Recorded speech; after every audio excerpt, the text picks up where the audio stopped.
Hola, buenas tardes. Empezamos 5 minutos antes. Lo sorprendí. No. Este capítulo de Doctrina Capitalista es el central. De aquí sale todo. De aquí sale toda la teoría del capitalismo revolucionario. Aquí vamos a diverger un poco del objetivismo.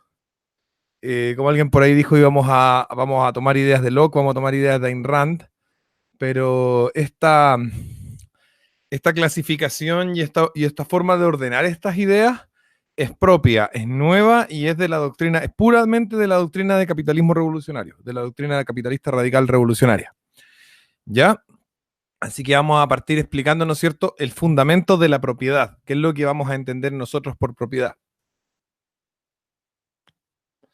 Bien, la propiedad no solamente es una norma social, como los liberales defienden la propiedad como una norma social, los conservadores defienden la propiedad como una norma social. Es decir, como, vale, hemos llegado a la conclusión de que vivimos de forma más pacífica o mejor si esto es tuyo y esto es mío. Y si respetamos eso. Pero vamos a irnos, nosotros vamos a ir más allá porque nosotros tenemos otro fundamento para la propiedad, que es un fundamento que es filosófico y que va a determinar en unas proposiciones morales que se derivan, ¿no es cierto?, de esta idea filosófica. Si bien está basado en mucho del objetivismo, está basado en mucho de la teoría liberal, la contradicen muchos puntos, ¿vale? Tenemos público de... Vamos a ver si se parece a la de Rothbard, dice Paralelo 33. Viva el Zuko. Vean el video de Benito Espinosa sobre Zuko, donde le mandé un comentario más o menos agresor. Ya. Bien. Vamos a... en metafísica, o sea, en metafísica y en epistemología nosotros hablamos de que cada porción de la realidad, cada parte de lo que es real tiene una característica específica, es decir, que tiene una naturaleza específica, es de una forma y no de otra. Bien, nosotros observamos, ¿no es cierto?, cualquiera de las cosas que observamos en la realidad le otorgamos prioridades. Por ejemplo, la bolsa que tengo aquí al lado donde guardo mis filtros para mis cigarrillos, ¿ya? Es transparente. No es completamente transparente, pero una de sus propiedades es la transparencia. ¿Ven? Otra de las propiedades, ¿no es cierto?, es que eh, eh, cambia de forma, ¿no es cierto? No es rígida. Tiene varias propiedades. Cuando nosotros arrojamos ácido sulfúrico sobre un metal, este metal se va a corroer. Esa es una propiedad del ácido. Entonces, ¿qué es lo que son las propiedades de una porción de realidad? Que describen, ¿no es cierto?, las características de la interacción de ese objeto en relación al resto de la realidad, ¿no es cierto? Esas son las propiedades. Las propiedades son el conjunto de atributos que se manifiestan en relación al resto de objetos con los que el objeto que tiene esas propiedades interactúa. Eso serían, en fácil, las propiedades. Entonces, todo tiene propiedades. Todo lo que existe en la realidad tiene propiedades. La categoría, digamos, de la propiedad o el concepto de la propiedad es una de estas categorías que subyacen a toda la existencia, a toda la realidad. No hay realidad sin propiedad. ¿No es cierto? La propiedad del Sol es que ilumina, calienta, tiene unos planetas que giran alrededor suyo, es decir, tiene una gravedad. Esas son propiedades del Sol. El ser humano también tiene propiedades. Y tiene propiedades banales, ¿no es cierto?, de poca importancia, como puede ser, por ejemplo, respirar. Es una propiedad del ser humano. El ser humano es un ser que respira, ¿no es cierto? Que es visible, etcétera. Pero tiene unas propiedades que son más difíciles de definir porque dependen de cada individuo que es propietario o tiene esas propiedades, ¿no es cierto? Esas las vamos a llamar las propiedades del espíritu. ¿Y por qué? Porque el espíritu humano o la conciencia, al poseer la facultad volitiva, al poseer la libertad interna que es inviolable, tú puedes meter a un tipo en la cárcel, pegarle, y adentro de su mente va a pasar lo que él quiera que suceda, ¿no es cierto? hay una libertad interna que es inviolable. Entonces, hay unas propiedades del espíritu humano que son, que van a decirnos qué es lo que van a, o sea, perdón, sí, hay unas propiedades del espíritu humano que se manifiestan, ¿no es cierto?, en cuando este ser humano, cuando el objeto humano, a través de su propiedad, a través de su espíritu, a través de su voluntad, que es su característica subjetiva, es su sujeto, ¿no es cierto?, interactúa con el resto del universo, con el resto de las cosas que existen. En esa interacción se manifiestan las propiedades del espíritu humano cuando estos actos, ¿no es cierto?, provienen de la conciencia, provienen de la mente humana. ¿Ya? Entonces vamos a decir que la propiedad, las propiedades de todo lo que existe tiene propiedades, y todas las propiedades de lo que existe se manifiestan en la interacción de un objeto con los demás objetos. Y que el espíritu humano tiene unas propiedades que se manifiestan a través del sujeto, del objeto que contiene, es decir, el cuerpo humano, el objeto que contiene al sujeto, que es nuestro cuerpo, nuestros músculos. Lo que ustedes están viendo es el objeto. El sujeto no lo pueden ver porque está dentro mío. Mi característica espiritual, de conciencia, ¿vale? Entonces, cuando yo interactúo con ustedes, por ejemplo, esta conversación misma es mi propiedad. Yo estoy expresando mis propiedades espirituales, mi conciencia, las propiedades de mi conciencia, las propiedades de mi espíritu se están expresando a través de mi objeto cuerpo, a través de otra serie de objetos, y ustedes pueden observar entonces las propiedades de mi espíritu. Y eso lo hacemos constantemente porque yo hago hartos videos. ¿Ya? ¿Dónde dejé los fósforos? Acá. Bien. Esto es súper importante. El ser humano no va, la propiedad no va a ser lo que el ser humano tiene, sino que va a ser una expresión de lo que el ser humano es. ¿Ya? Manifestado como en sus actos. Ya. Teniendo eso súper claro, esto tiene una serie de consecuencias sociales, pasa al ámbito social. Y ahí donde vamos a entrar a tratar esto como un fenómeno de las ciencias sociales, porque este es un fenómeno de la naturaleza del ser humano y de la naturaleza de la realidad toda, pero de la naturaleza del ser humano en específico el hecho de que su voluntad exprese una propiedad que es totalmente individual, personal y particular y característica de cada individuo.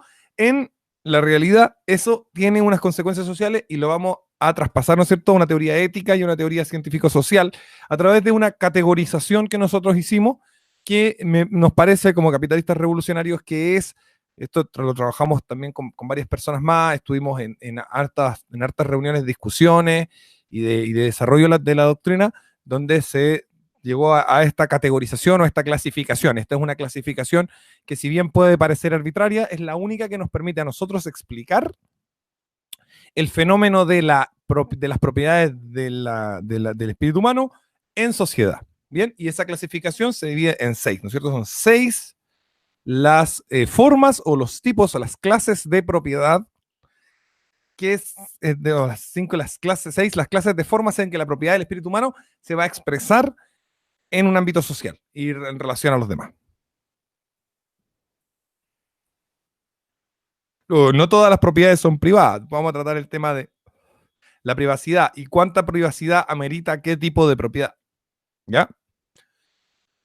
Entramos a una propiedad, la trinidad interna que le vamos a llamar, que van a ser las propiedades sobre el cuerpo físico, la persona, que es la proyección temporal, la proyección cronológica hacia el futuro de la vida de la persona, la propiedad sobre la vida, ¿no es cierto? Y la propiedad sobre la vida y la propiedad sobre la persona son lo mismo, pero tienen una dimensión cronológica distinta. La propiedad sobre la vida es mi propiedad sobre mi yo aquí y ahora, en términos objetivos como cuerpo y en términos subjetivos en relación a mi espíritu y a mi conciencia. Mientras que mi propiedad sobre mi persona es la extensión cronológica hacia el futuro de mi propiedad sobre mi vida.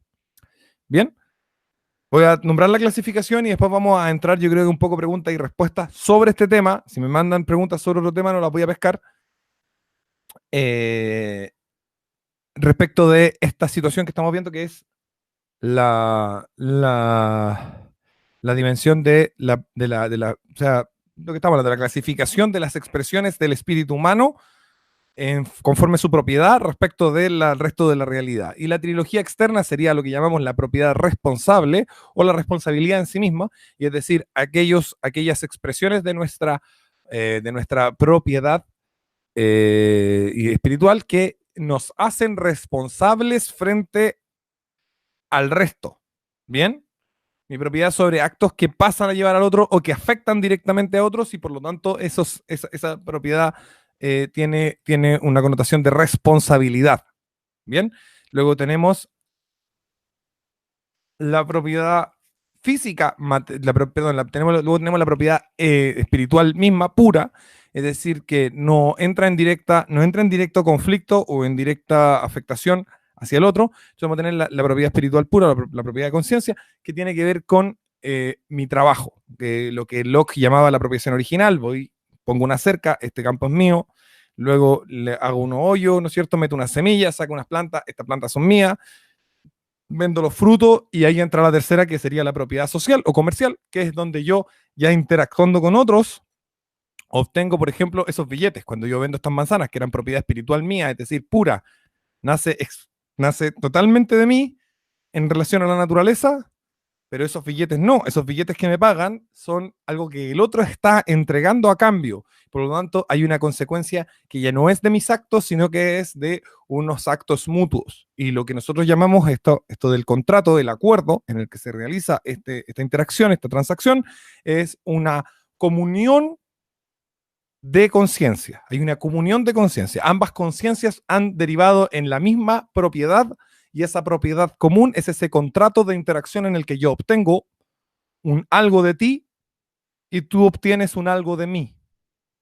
A veces no necesariamente se obtiene algo del otro, puede ser, por ejemplo, un regalo, esa es una expresión de conciencia de ambos, la mía de entregarlo, la tuya de recibirlo, pero hay una comunión de conciencia y una expresión de ambas propiedades que en la realidad es coherente, y por eso es un contrato. Es decir, cuando dos conciencias tienen una posición respecto de la realidad que entre sí es coherente, y esas dos conciencias la manifiestan y actúan en consecuencia, se genera, ¿no es cierto?, un vínculo contractual en el que ambas conciencias, ¿no es cierto?, han engendrado una propiedad común que es un vínculo del cual se deriva una nueva situación de propiedades donde yo obtengo lo tuyo y tú obtienes lo mío. Hasta ahí espero que haya quedado claro. Entonces son las 6 formas de propiedad. Bien, unas son más privadas, otras son menos privadas. La privacidad de la propiedad tiene que ver con la facultad que tenga el individuo, que es otorgada, no otorgada, sino respetada o garantizada por el resto de la sociedad, para hacerse cargo de su propiedad de forma totalmente independiente. Es decir, nadie se puede involucrar, exclusividad de acceso, podríamos decir, ¿cierto? El que nadie pueda obligarme o tomar o participar, ¿no es cierto?, de mi propiedad sin mi autorización, sin mi permiso, sin que exista este vínculo, esta comunión de conciencia. Voy a ver en los comentarios si hasta ahí se entendió todo.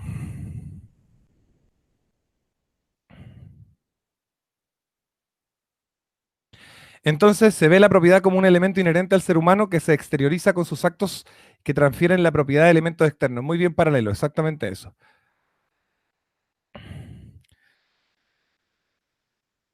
Si tengo propiedad sobre mi cuerpo, ¿debería ser respetable si quiero vender un órgano mío como un riñón o no? Sí, pero ahora vamos a atacar el tema de por qué, porque si toda la propiedad es la expresión, ¿no es cierto?, de las propiedades de nuestro espíritu en la realidad, tenemos el siguiente cacho, y es que, ¿cómo fundamentamos la propiedad sobre la vida del cuerpo y la persona? En el momento en que la persona está construyéndose a sí misma, es decir, en el momento en que sus decisiones pasan a ser cruciales en el desarrollo de sí mismo como persona. Por lo tanto, estas 3 propiedades, ¿no es cierto?, no son instantáneas. Uno no nace con una propiedad sobre la vida, sobre su propia vida, uno no nace con una propiedad sobre su propio cuerpo, uno no nace con una propiedad sobre su propia, sobre su persona. ¿No es cierto? Uno las va a desarrollar a medida que va adquiriendo las capacidades que le permiten construirse y sostenerse a sí mismo, en términos físicos. Entonces, hay un fenómeno que se llama emancipación. El fenómeno que se llama emancipación tiene que ver cuando el niño, ¿no es cierto?, deja de ser niño mediante el acto de sostener su propia vida, con sus propias decisiones, con su propio trabajo, con sus propios movimientos, con sus propias interacciones sociales. Él logra mantener su propia vida. La pregunta es, cabro, ¿paga sus cuentas? ¿Compra su propia comida? ¿O la cultiva? eh, etcétera. ¿No es cierto? Si a mí me limpian el poto cuando soy una guagua, evidentemente no soy dueño de mí mismo y soy propiedad de mis papás.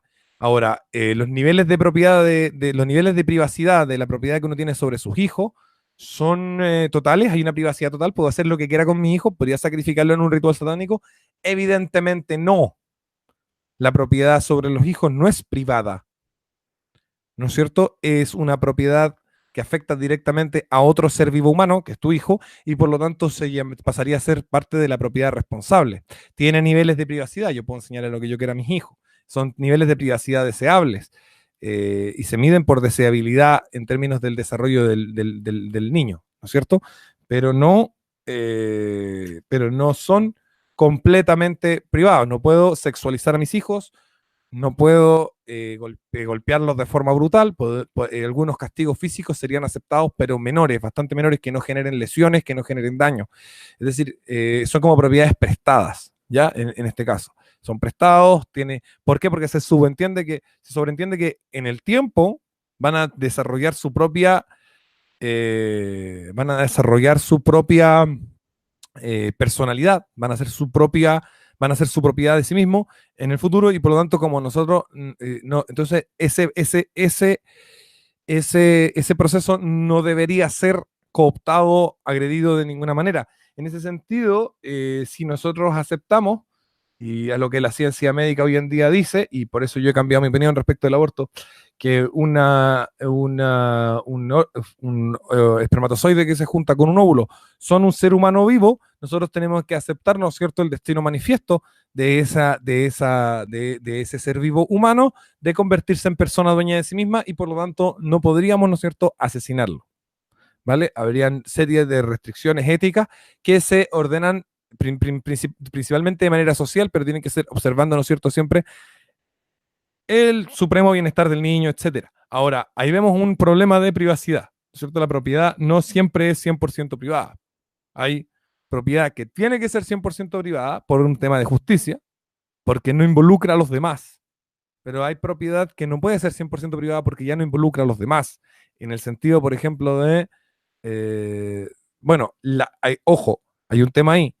Cuando yo interactúo, se genera una privacidad mutua. Por ejemplo, cuando nosotros hacemos una compraventa, hablábamos de estas manzanas que yo planté y saqué y las vendí por cambio de billetes. Claro que pierdo mi privacidad sobre la manzana al momento de estar estableciendo un contrato contigo, pero lo estoy haciendo contigo.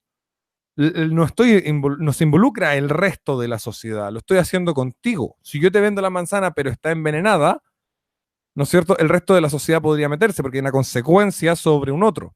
Pero mientras no exista una consecuencia sobre un otro, no es necesario. Un buen ejemplo tiene que ver con las violaciones. Cuando a uno le dicen, oye, acuéstate conmigo, un ejemplo. Entonces llegas tú y le dices a una chica, oye, tengamos relaciones sexuales. Y la niña te dice no. Y tú le dices, pero ¿cómo no? Tienes que tener relaciones sexuales conmigo. Entonces ella te va a decir, oye, no, es una decisión privada mía, privada, mira cómo es importante, privada mía con quien tengo relaciones sexuales. Hasta ahí todo bien, hasta ahí todo claro. Pero ¿qué pasa si yo llego y agarro a esta mujer, le pego un combo y me la violo? Yo no puedo después decir, oye, no, pues que es mi privacidad con quien tengo relaciones sexuales. No, porque se entiende que yo afecté directamente a un otro sin entrar en una comunión de conciencia. Y ahí yo agredí a ese otro. Bien, entonces es súper importante que el término de la comunión de conciencia separa dos tipos de relaciones sociales, que es lo que vamos a ver después, que es la teoría de las relaciones sociales. Bien, las relaciones donde hay comunión de conciencia las vamos a llamar relaciones de propiedad. ¿Por qué? Porque ambas propiedades del espíritu están siendo expresadas de forma pura. ¿Ya?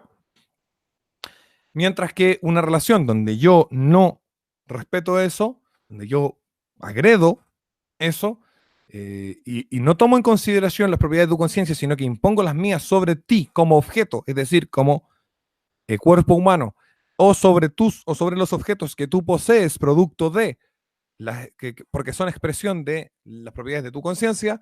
También eso es un robo, por ejemplo. Yo tomo o utilizo algo tuyo sin tu autorización, sin contar con la confianza, con el permiso, con la comunión de conciencia básica. Esto es lo que, en lo que va a devenir, ¿no es cierto? Es muy complejo y no vamos a entrar en todos los casos particulares, pero vamos a entender que la privacidad de la propiedad tiene un límite en la afectación directa de terceros que no han comulgado directamente con tu conciencia en, en la toma de decisiones. Por ejemplo, hay una privacidad total, por ejemplo, o debería existir, hoy en día no la existe, sobre sobre el producto de mi trabajo en el caso que yo viviera en el campo y tuviera una granja.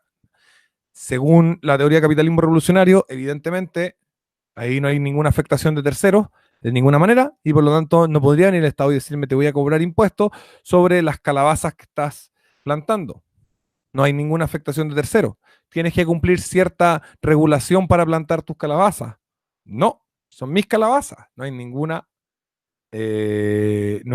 afectación de tercero. Voy a seguir viendo preguntas y respuestas sobre teoría de la propiedad, sobre los fundamentos de la propiedad privada y después pasamos a...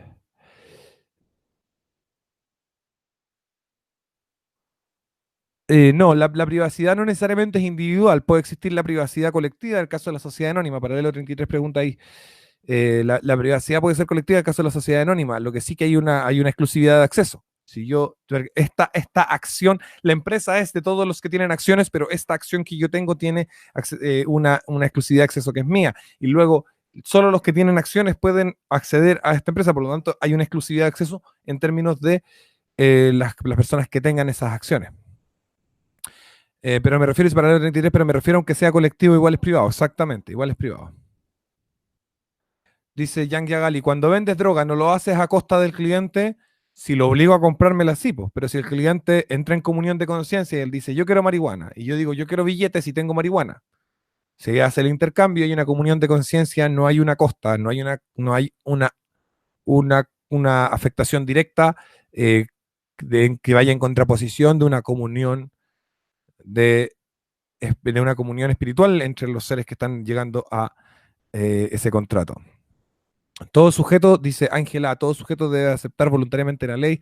Ahí va, eso es parte de la teoría de las relaciones sociales. Después la vamos a ver.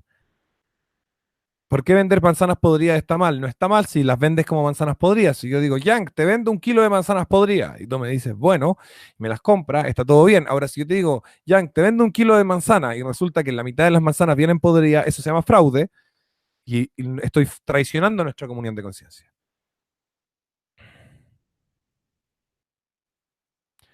Aquí dice Rational User. Yo creo que deben haber normativas para si quieres plantar calabazas, ya que si pretendes venderlas pueden estar envenenadas. Hola, soy Sebastián Izquierdo. Vendo calabazas envenenadas. No hay ningún problema. Estoy vendiendo calabazas envenenadas. El problema sería si yo te dijera que te estoy vendiendo calabazas en perfecto estado y te las estoy vendiendo envenenadas. ¿Me entiendes, Rational User? Ese es el rollo. No es una regulación previa, sino que es el traicionar la comunión de conciencia a la que hemos llegado cuando se revisa la relación contractual.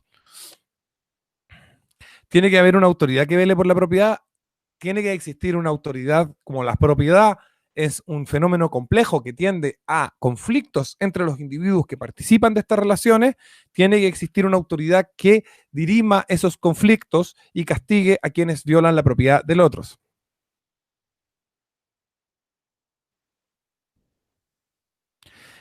Exacto, lo que dice Paralelo 33. Si dices vendo calabazas con 50% de probabilidad de causar diarrea, está bien mientras se informe de lo que se está vendiendo. Exacto. Lo que yo tengo que hacer es entregar la mayor cantidad de información posible para evitar que se me acuse de un fraude.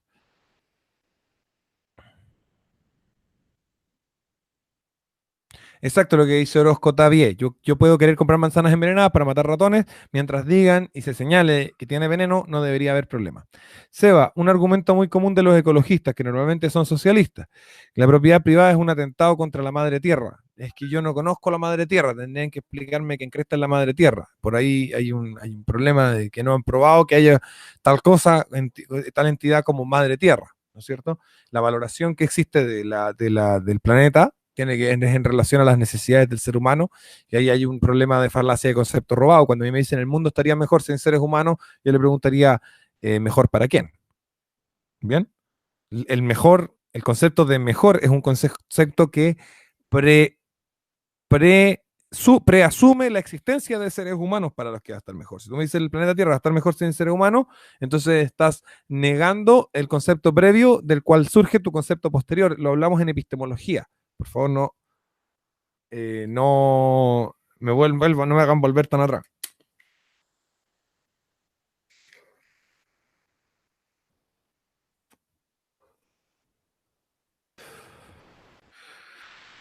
Ah.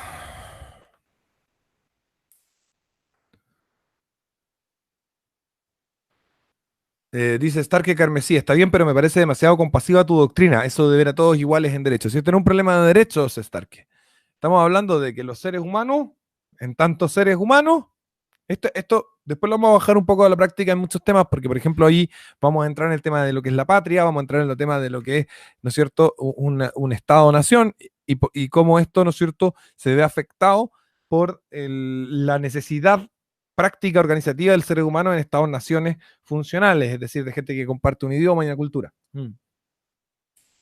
Pero a nivel abstracto, podemos decir que todo ser humano, por el hecho de ser un ser humano, contiene una conciencia evolutiva cuya expresión, cuyas propiedades se expresan en la realidad a través de estas 6 formas. No hay ningún ser humano que no cuente con estas características. Si hay uno, no es ser humano. ¿Perfecto?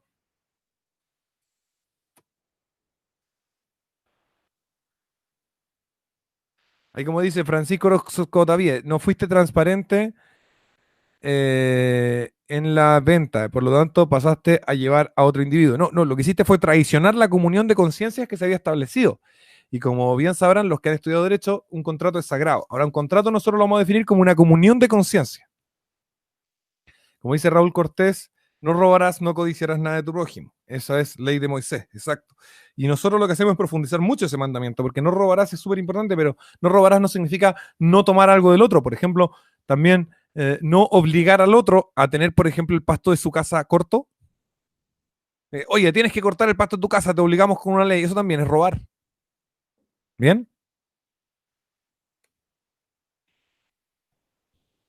Ahora, por ejemplo, si yo cometo un homicidio, ¿eso es propiedad? Sí, porque es una expresión de las propiedades de mi espíritu.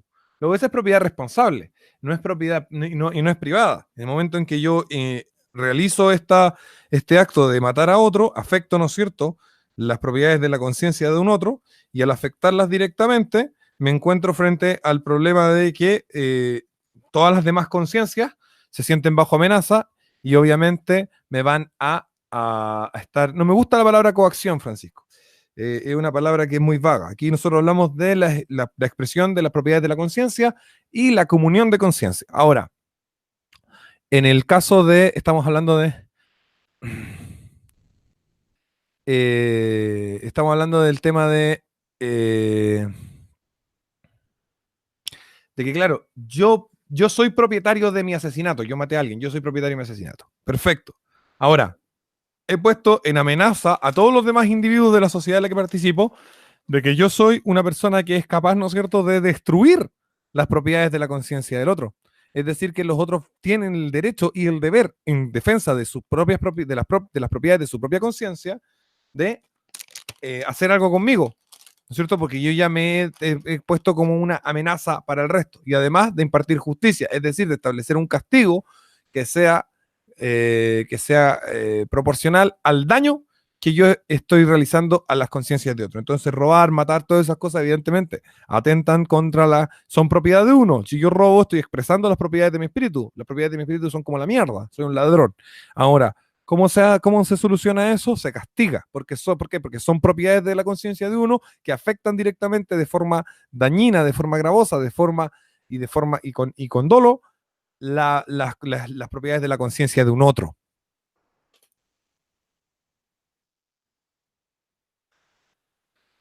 Bien.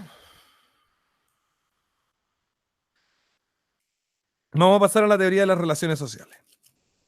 Entendiendo entonces que el ser humano es un ser que tiene una conciencia que expresa sus propiedades a través de la interacción con la realidad, con la naturaleza y con los demás, entendemos que en su relación con los demás van a existir 2 formas de relaciones. Ojo, las relaciones con las demás personas las vamos a llamar relaciones sociales. Esto es súper importante porque vamos a definir sociedad como el conjunto de individuos que se relacionan. Y vamos a definir sistema como el conjunto de relaciones. Las relaciones separadas de los individuos que se relacionan van a ser categorizadas como sistema. Y, las personas que se relacionan van a ser categorizadas como sociedad. Esa clasificación es súper importante para entender lo que viene. Y es la teoría de las relaciones sociales. Entonces nosotros tenemos una posición respecto de las relaciones sociales que es universal. Creemos que todas las relaciones que se den entre dos individuos se pueden dar únicamente en dos clases de relación.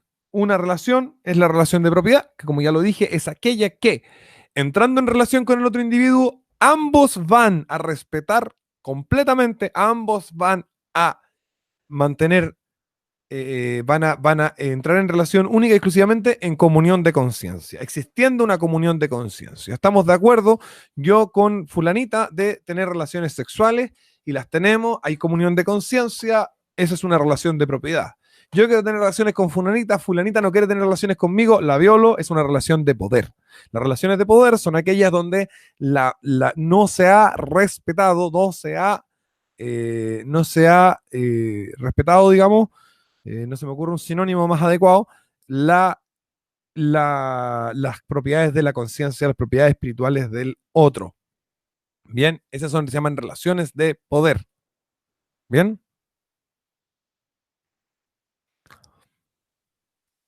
¿Ya?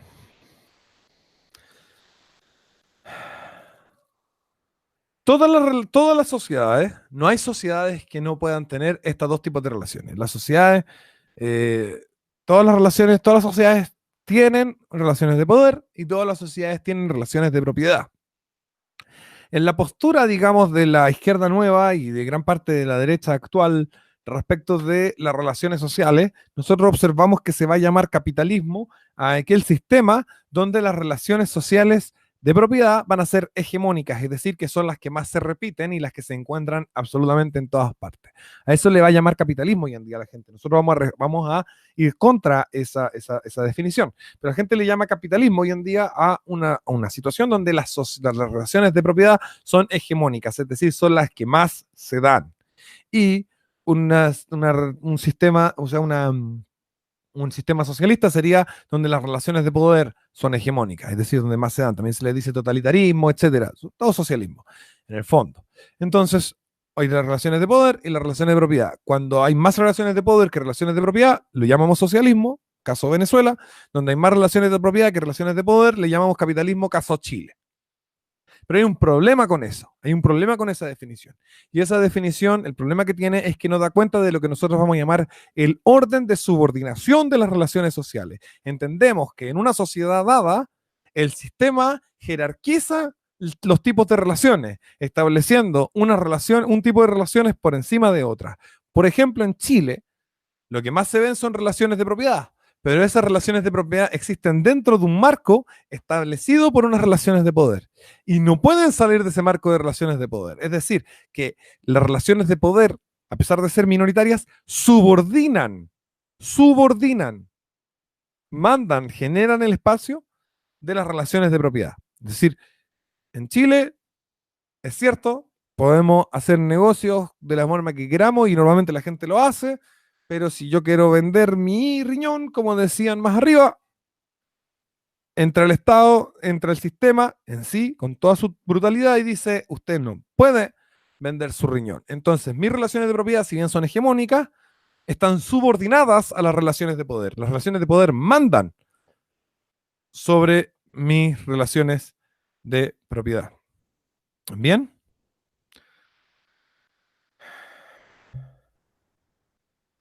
¿Ya?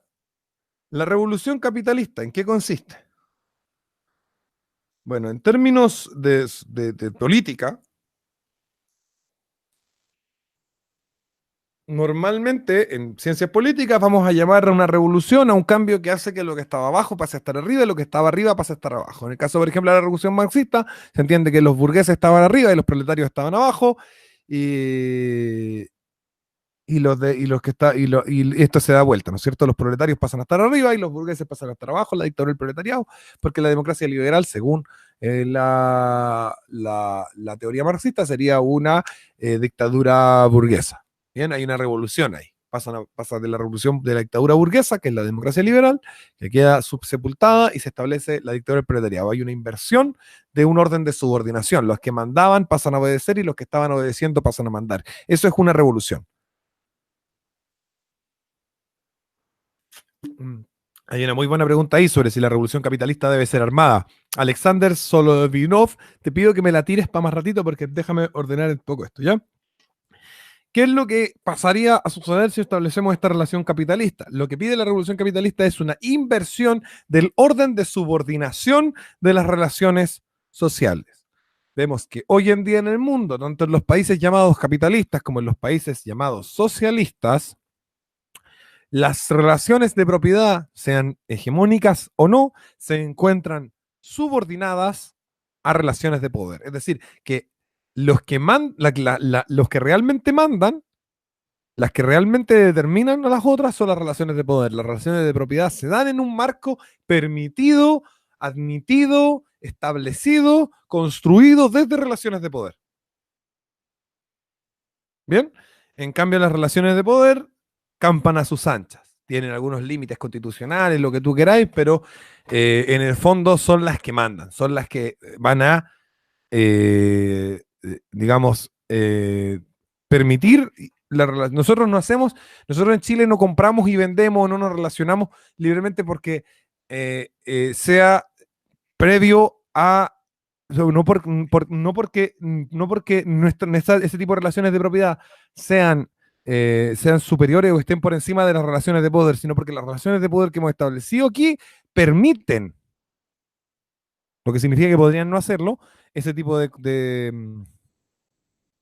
¿puede existir un Estado totalitario capitalista? No, por definición no. Entonces, las relaciones de poder en Chile permiten las relaciones de propiedad que nosotros tenemos. Y no al revés. Lo que busca la revolución capitalista es que sean las relaciones de propiedad las que van a permitir o engendrar relaciones de poder, y no al revés. Es decir, que toda relación de poder, por ejemplo, un policía, ¿no es cierto?, que agarra a un tipo, lo encierra en una cárcel, esa es una relación de poder, no hay comunión de conciencia, el tipo no se quiere ir a la cárcel. Eh, el policía lo agarra, lo mete a la cárcel, pero esa no es una, como les decía, no es una relación de propiedad. El tipo no quiere irse a la cárcel, no hay comunión de conciencia. Bueno, ¿cuál sería la justificación en un punto de vista de las relaciones de propiedad de meter a un tipo a la cárcel, bueno, que robó, o que mató, o que violó?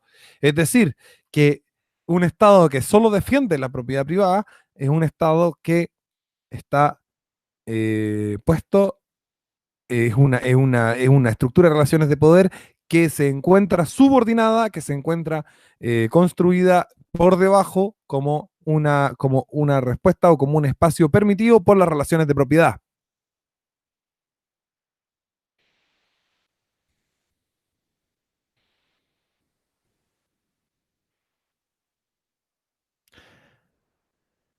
¿Ya?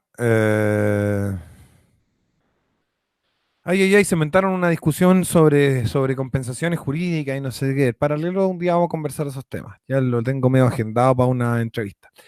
Em, pedí por favor que se me hagan preguntas relativas al tema que estamos tratando y no a otro. Y que por favor, si van a conversar algo, por favor que lo conversen sobre este tema y no sobre otro.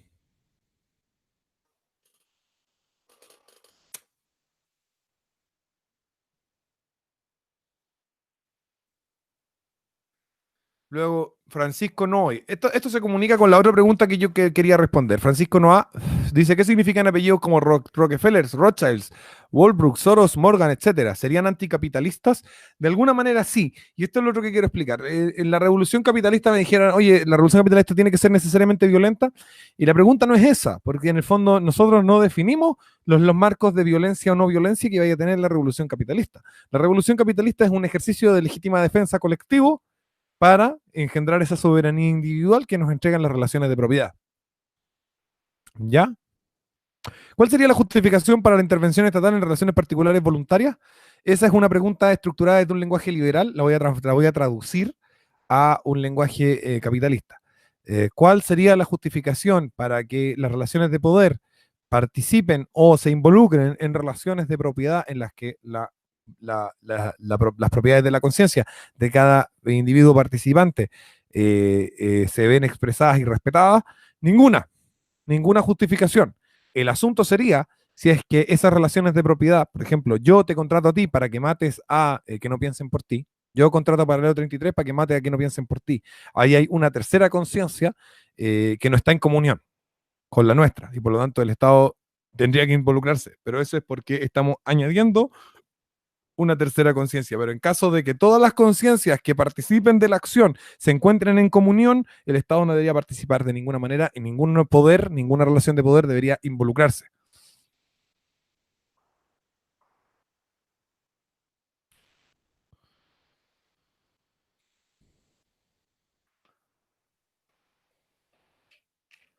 Luego, el asunto no es Estado, ¿ah? Es relaciones de poder. O sea, el capitalismo revolucionario puede darse en una situación sin Estado o puede darse en una situación con Estado. Yo creo que es necesario el Estado y creo que es parte de la doctrina que nosotros defendamos la necesidad de un Estado para que esto no sea un desorden. Pero desde el punto de vista de estrictamente abstracto de la teoría de las relaciones sociales y de los fundamentos de la propiedad privada, en el caso en que tú te encuentres en una relación de propiedad que puede afectar a un tercero, que no está, participa de esa relación y que puede, ¿no es cierto?, pasar a llevar la propiedades de su conciencia desde la relación que ustedes están engendrando, entonces esa es una relación de poder, o bien una tentativa o amenaza de relación de poder, y eso haría legítimo interrumpirla o controlarla por parte de un tercero, cualquier tercero. El Estado sería el ideal, pero cualquier tercero podría participar de ahí.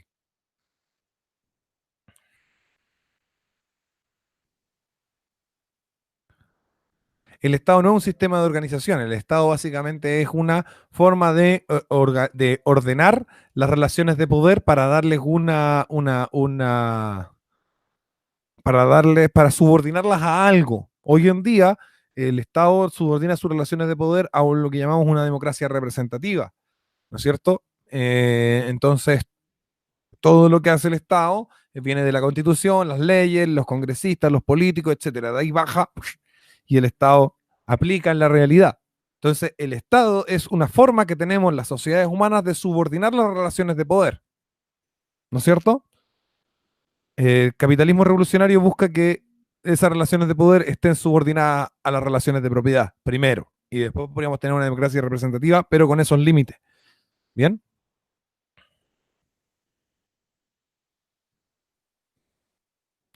Ahora, la pregunta es la siguiente. Capitalismo revolucionario lo que quiere es invertir las relaciones el orden de subordinación de las relaciones sociales, que las relaciones de propiedad manden a las relaciones de poder.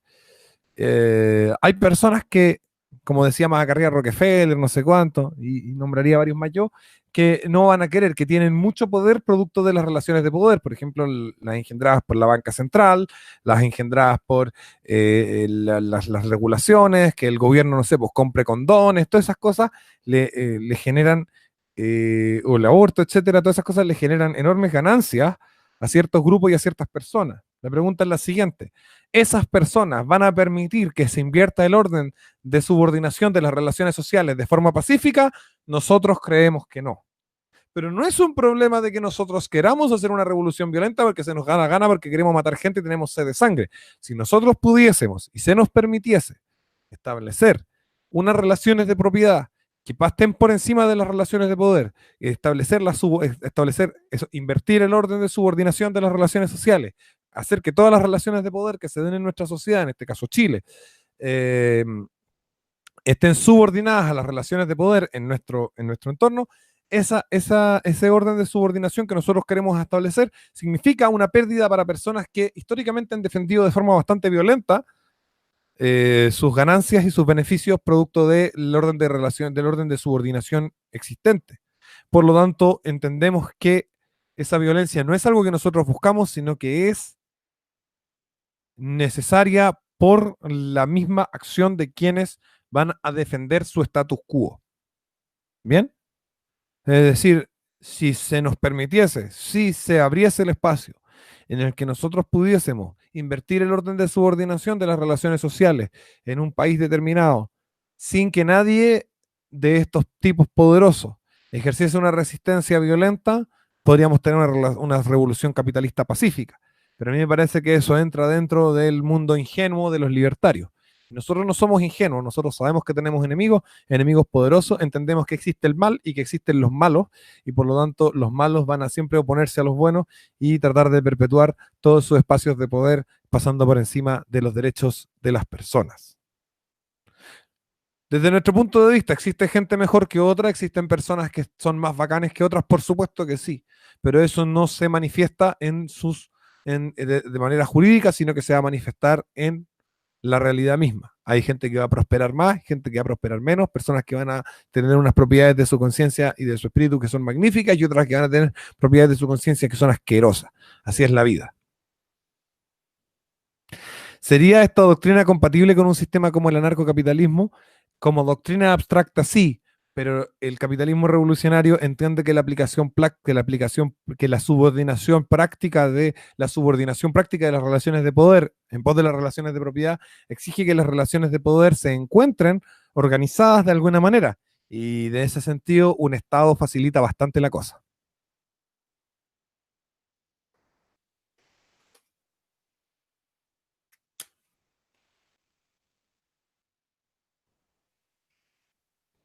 ¿Y cómo se logra evitar que los más beneficiados por las relaciones de propiedad no vayan a someter al resto? ¿Debemos confiar en la buena voluntad? ¿No hay salida?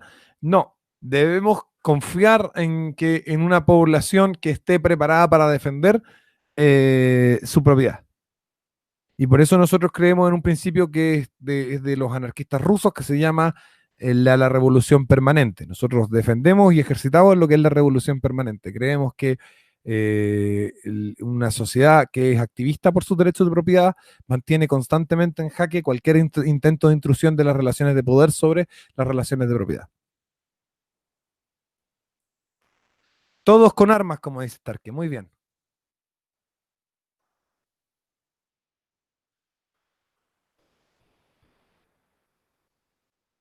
Dice, paralelo que soy de Trotsky, yo tengo entendido que es de Prokopkin, o yo se lo leí a él. No sé si se lo copió a Trotsky o si Trotsky se lo copió a Prokopkin, pero yo se lo leí a Prokopkin.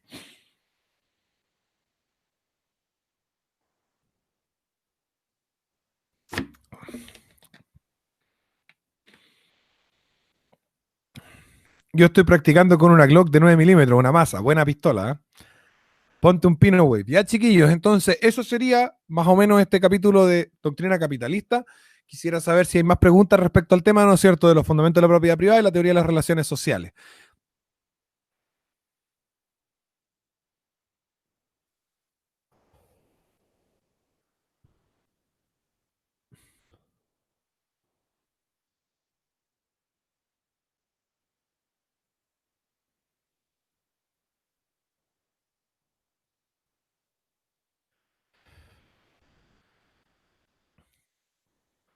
Si tuvieras financiación, la financiación, ¿harías un ejército paramilitar capitalista? Sin ninguna duda. Con propósitos defensivos, por supuesto, Alexander Solovinov. Y con los organismos internacionales, ¿cómo sería la relación? Ah, bien, el concepto de patria. Entramos al concepto de patria. Para evitar, para evitar los peligros que conlleva una estructura de poderes mundial, los estados capitalistas revolucionarios, los que han invertido el orden de subordinación, se exigen de sí mismos no participar de ningún organismo internacional. ¿Vale? Se establece, ¿no es cierto?, como estructura colectiva de defensa de las propiedades individuales, la patria. Y la patria establecida en una república basada en una democracia representativa cuyos límites y cuya estructura constitucional está basada en la propiedad privada, en las relaciones de propiedad como subordinantes de las relaciones de poder.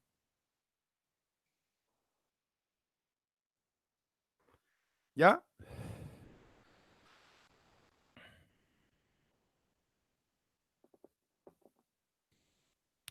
Todavía no entiendo cómo puede regir primero relaciones capitalistas antes de una de poder. No, no, no.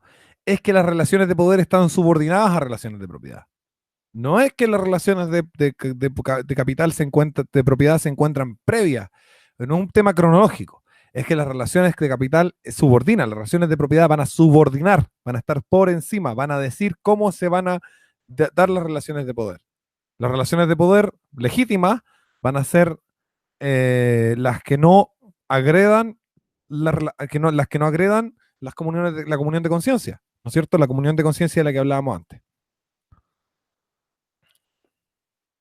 No debería ser voluntaria la adhesión a estos organismos colectivos en nombre de otros no estaría en contra de las relaciones de propiedad voluntaria. Hay un problema práctico con eso, porque acuérdate que como establecimos la idea de la patria, paralelo, la establecimos desde un punto de vista práctico, es decir, las personas necesitan estructurarse colectivamente para defender su propiedad individual de forma que sea nuclear y que no sea total de la humanidad, porque total de la humanidad es muy peligroso, ya sabemos, ¿no es cierto? Se puede establecer la gobernanza mundial de los malos, entonces la idea es que si los malos de alguna manera logran vencer la revolución permanente en X región, en X país, en X zona del mundo, no se atente contra todas las relaciones de propiedad en el mundo. Bien, ahora,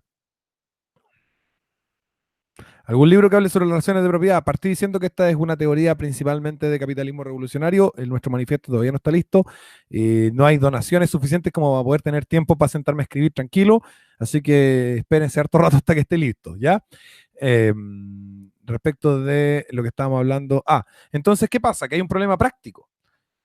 A cada niño que nazca vamos a decirle cuando se emancipe, cuando obtenga su emancipación, cuando se haga dueño de sí mismo por medio de sus facultades de producirse y reproducirse y construirse y reconstruirse como individuo humano, vamos a ir a preguntarle, vamos a decirle, oye, ¿quieres participar de esta organización colectiva que es la patria?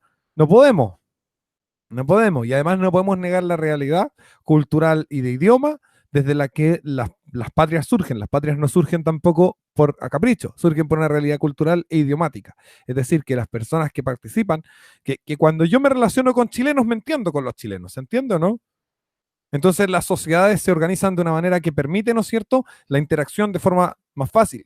Habrá políglotas, habrá cosmopolitas que viajan por el mundo y conocen todo, pero no es la norma. La norma es que los seres humanos tienen una cultura y un idioma y participan y se establecen relaciones con aquellos que tienen la misma cultura y el mismo idioma. Y en ese sentido nosotros decimos, no podemos agarrar a cada niño que se emancipa y se convierte en adulto y decirle, oye, ¿quieres participar de aquí? No, la patria donde nació y donde creció y donde estableció sus vínculos y sus relaciones sociales desde los cuales logró emanciparse,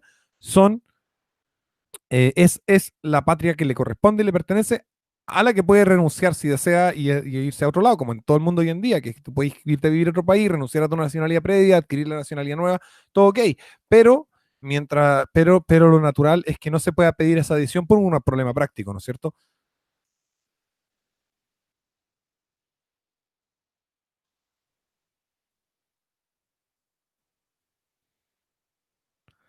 Pero digamos, por ejemplo, que un pueblo de 100 personas quiere adherirse a ese sistema, pero no así una sociedad de 1 millón de habitantes. No, no, no, no, no. Es que lo que pasa es que el orden de subordinación que nosotros proponemos, nosotros no lo proponemos para que la gente lo acepte y diga, oye, estoy de acuerdo. Lo proponemos porque es justo, es inherentemente justo. Es inherentemente justo porque nace de la dignidad de cada ser humano que se expresa en las propiedades de su conciencia. Entonces, cuando tú me decís, no, mira, esto, ¿qué pasa con los que no quieren participar de un orden capitalista? Mala cueva, el orden capitalista es el orden justo, es el único orden justo que puede existir y por lo tanto eh, te toca participar de él o puedes, ¿no es cierto?, hacer ejercicio de tus propiedades de conciencia junto con otros y establecer una sociedad colectiva, pero nunca violando la propiedad de conciencia de otro, por lo tanto estaría ahí en una relación de propiedad y sería entonces una relación capitalista, aunque estés viviendo en comunidad o lo que te guste, ¿no es cierto?, una comuna hippie o lo que sea.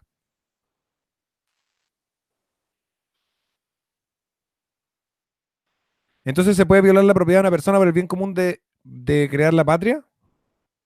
No, no se viola la propiedad de una persona por el bien común de crear una patria. Lo que se establece es que la necesidad de protección colectiva es geográfica y en relaciones de idioma y cultura. Y por lo tanto, las personas que están en un mismo espacio geográfico y han generado un estado para ellos, los que nazcan ahí, nacieron ahí y son de ahí. Es un hecho de la realidad. No se está violando a nadie porque no se está obligando a nada de nada. La persona es un hecho de la realidad que nació en Chile, por ejemplo, un chileno. Él nació en Chile, ese es un hecho de la realidad. Es chileno, es un hecho de la realidad. ¿Ya? ¿Esa persona puede renunciar a ser chileno y ser peruano? Por supuesto que sí. Hoy en día es legal y en nuestro sistema también lo sería. Pero ¿cuál es el problema? El problema es que no va a poder negar nunca el hecho de la realidad que nació chileno y que es chileno. Y que se desarrolló y se emancipó como ser humano en una cultura y en un idioma correspondiente a la nación de Chile. Entonces hay que imponerlo, la mayoría de las personas prefieren un estado de bienestar. Hay que imponerlo porque es lo justo, la justicia se impone. Este es otro tema, nosotros somos moralistas, capitalismo revolucionario no es democrático, no es posmoderno, nosotros somos moralistas, nosotros creemos que lo justo es que robar está mal. Es que yo quiero vivir en una sociedad que se basa en el robo, me importa una raja, está prohibido. Dice Luis Alberto Cisterna Fuenzalía, ¿se podría llegar a una autarquía? Es absurdo e innecesario la autarquía. Creo que tengo preguntas al WhatsApp. No, son unos audios que me han mandado.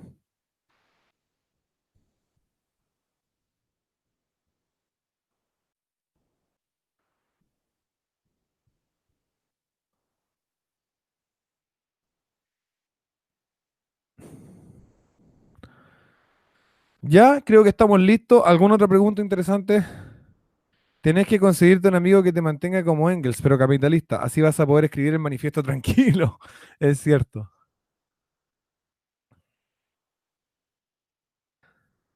La patria nace porque se acumula fuerza, por lo tanto, para implantar leyes. No, la patria nace porque personas vienen de una misma raíz paterna, de una misma cultura y civilización. Siempre se ha asignado la civilización, en términos arquetípicos, como una fuerza masculina.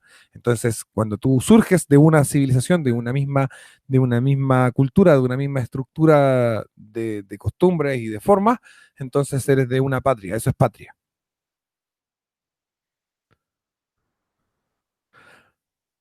Por eso te pregunto, ¿los árabes o los chinos sería inmoral negociar con ellos?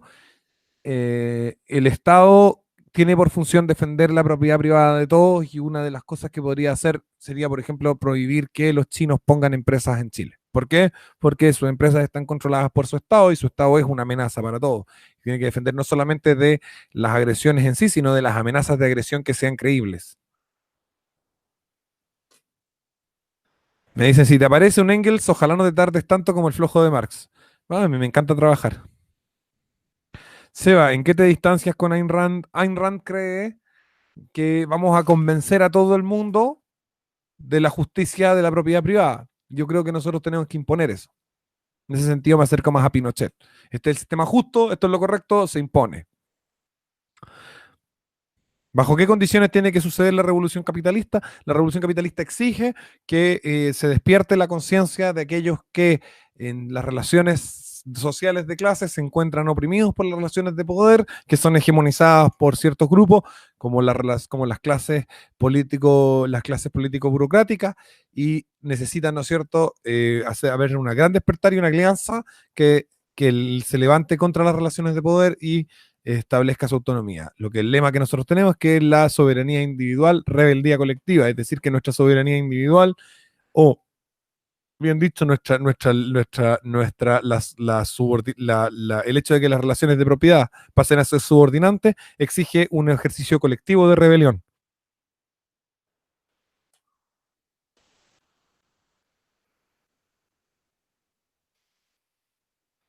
¿Sería una dictadura capitalista? No, no, no, no me refiero necesariamente a una dictadura, me refiero en el sentido de que Pinochet entiende que si algo, Pinochet es, bueno, y es leninista también, es pinochetista y es leninista. Es decir, bueno, entendemos que esto es lo justo, si entendemos que esto es lo justo, lo imponemos, esto es lo justo. Ahora, ¿qué significa imponer la revolución capitalista? Significa, hey, se acabó el robo.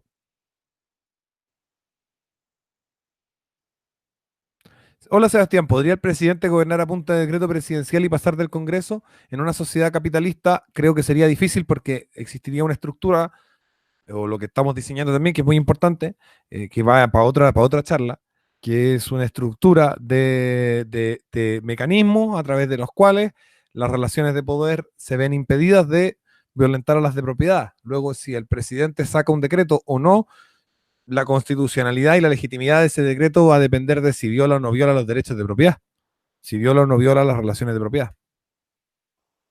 ¿El capitalismo no cree en la democracia entonces? Si entendemos democracia porque todos mandan, no, no creen en la democracia entonces. Pero si entendemos la democracia como el ejercicio de elegir nuestros gobernantes de forma pacífica, sí. El capitalismo revolucionario sí por lo menos defiende que los gobernantes sean elegidos por la gente. Ah, no voy a entrar. Dije que preguntas relativas a esto nomás.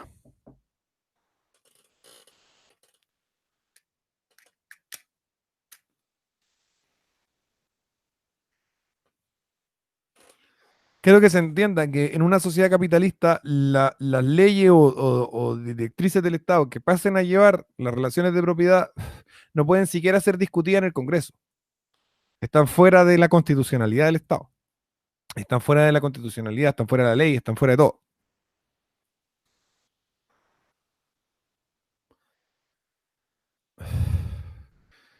Si hay un gobernante socialista y otro capitalista, si hay un candidato capitalista y otro socialista, entonces no hay democracia. No, es que no importa si el tipo tiene las más profundas convicciones socialistas, en el momento de llegar al poder serán legítimas todas las decisiones que tome que no violenten la propiedad, que no violenten, que no agredan la comunión de conciencia relativa a la propiedad privada, a la expresión de la propiedad de las conciencias de los individuos que participan en esa sociedad. Dice aquí, pero para que haya Estado debe haber impuestos, por lo tanto, agresión a la propiedad privada. No necesariamente, Pau Marza. No necesariamente. Vamos a decir que no necesariamente. Creemos que se puede sostener Estado sin la necesidad de una tributación obligatoria, con excepción, por ejemplo, de que, por ejemplo, voy a poner un ejemplo, de nuevo en la patria.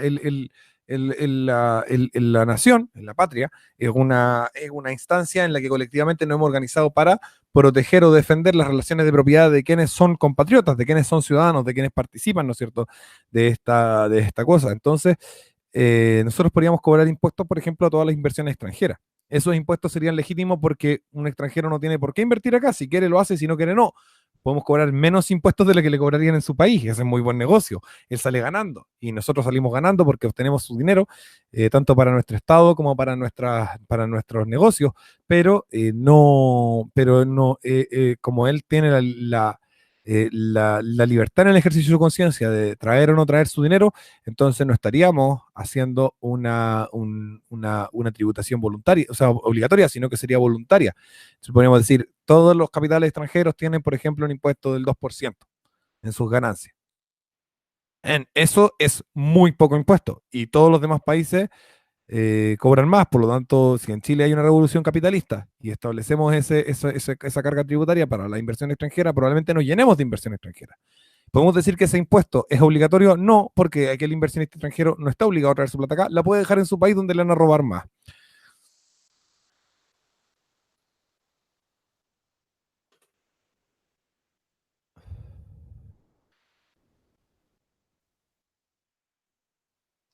En un Estado capitalista, ¿quién velaría por qué no se rompieran las normas del capitalismo? La Constitución, pues, hombre.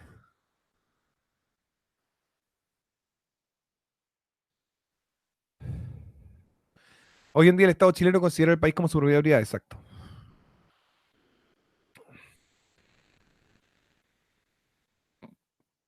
¿Podría Piñera haber ejecutado su reforma a las pensiones a través a través de solo un decreto presidencial? No, porque la reforma a las pensiones de Piñera agrede la propiedad privada y agrede la expresión de la propiedad de las conciencias de los ciudadanos.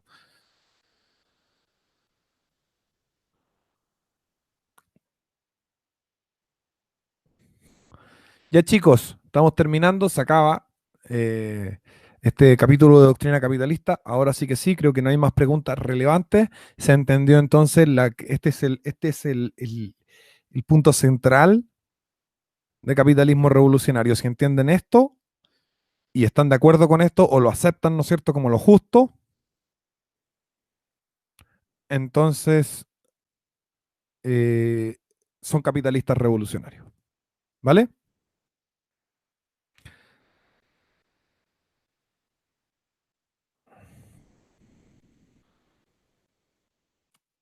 Que tengan todos ustedes una excelente tarde de domingo. Compartan este video con todos sus amigos.